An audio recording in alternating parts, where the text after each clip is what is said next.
এই রকম ভাবে একবার হলো বিস্কুটগুলো বাড়িতে তৈরি করে দেখুন, একদিন খেলে স্বাদ দেখবেন মুখে লেগে থাকবে।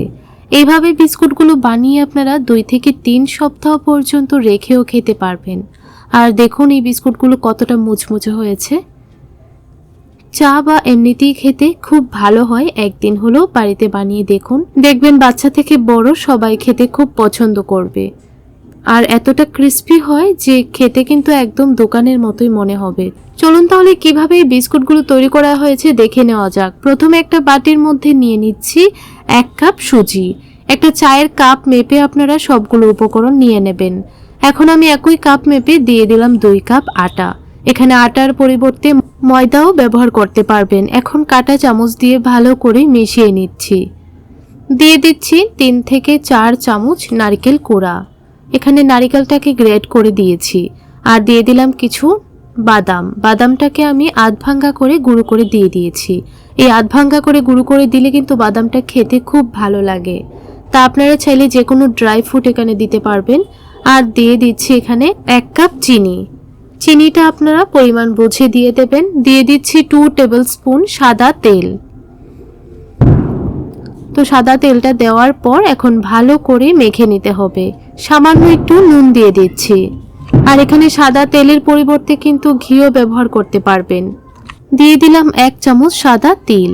এখন হাত দিয়ে খুব ভালো করে মেখে নিতে হবে। এইভাবে হাত দিয়ে ঘষে ঘষে ভালো করে মেখে নেবেন।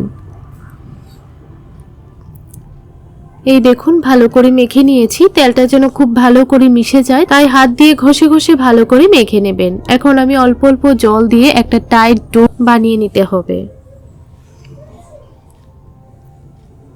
একেবারে খুব বেশি জল দেবেন না, তাই অল্প অল্প জল দিয়ে ডোটা তৈরি করে নেবেন। আর ডোটা যেন একদমই সফট না হয়, একটু টাইট করে তৈরি করে নিতে হবে।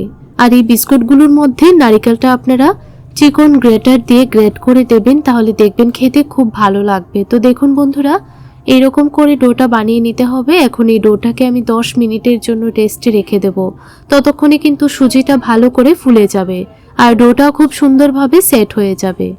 তো 10 মিনিট রেস্টে রাখার পর ডোটা কিন্তু অনেকটাই সেট হয়ে গেছে। এখন একটা রুটি বেলার পিঁড়ির উপর 2টো লেচি কেটে নিয়ে নিলাম একটা লেচি। অল্প একটু উপরে আটা ছড়িয়ে দিয়ে পাতলা করে বেলে নিচ্ছি। একদম পাতলা করে বেলে নেবেন, তাহলে কিন্তু বিস্কুটগুলো খুব মুচমুচে তৈরি হবে আর খুব তাড়াতাড়ি কিন্তু ভাজাও হয়ে যাবে। এই দেখুন ঠিক এইরকম পাতলা করে আপনারা বেলে নেবেন। এখন আমি একটা বয়ামের লিড দিয়ে বিস্কুটগুলোকে কেটে নিয়েছি। আপনারা চাইলে কুকি কাটার দিয়েও কিন্তু কেটে নিতে পারেন। তারপর এই লিড দিয়ে কিন্তু এরকম ভাবে ডিজাইনটা দিয়ে দিচ্ছি। এই ডিজাইনটা দিলে বিস্কুটগুলো দেখতে খুব সুন্দর লাগে। আপনাদের পছন্দ অনুযায়ী কিন্তু আপনারা যে কোনো ডিজাইন এখানে দিয়ে দিতে পারবেন। তো দেখুন বন্ধুরা, সবগুলো বিস্কুটই বানানো হয়ে গেছে। এখন এই বিস্কুটগুলোকে ভেজে নেব।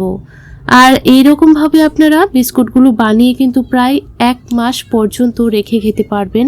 যেহেতু এই বিস্কুটগুলো অনেকটা পাতলা, তাই একদমই কিন্তু খারাপ হবে না। 1 মাস একটা এয়ারটাইট বয়ামের মধ্যে রেখে দিলে কিন্তু একদম মুচমুচে থাকবে। তো চলুন এখন এগুলোকে ভেজে নেব। তার জন্য আগে থেকেই একটা ফ্রাই প্যানের মধ্যে পরিমাণ মতো তেল হালকা করে গরম করে নিয়েছি। এই তেলটা যখন হালকা গরম হবে তখন আপনারা এক এক করে বিস্কুটগুলো দিয়ে দেবেন।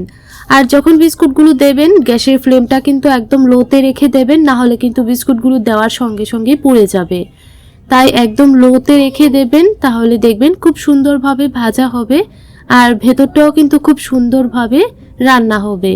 তো কিছুক্ষণ পর উল্টিয়ে দিচ্ছি। যখন একটা পিঠ হালকা একটা কালার চলে এসেছে তখনই বিস্কুটগুলো উল্টিয়ে দিতে হবে। তো এখন আমি উল্টিয়ে পাল্টিয়ে ভালো করে বিস্কুটগুলো ভেজে নিচ্ছি।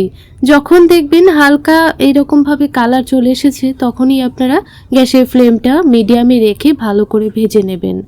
তো দেখুন বন্ধুরা, প্রথম ব্যাচের বিস্কুটগুলো ভাজা হয়ে গেছে। তো এইরকম কালার চলে আসলেই আপনারা ভেজে নামিয়ে নেবেন। তো বাকি বিস্কুটগুলো একই রকম ভাবে ভেজে নেব। প্রথম ব্যাচের বিস্কুটগুলো ভাজতে আমার 4 থেকে 5 মিনিটের মতো সময় লেগেছে।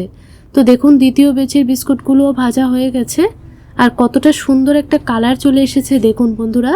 আর এগুলো দেখতে একদম দোকানের বিস্কুটের মতোই মনে হচ্ছে।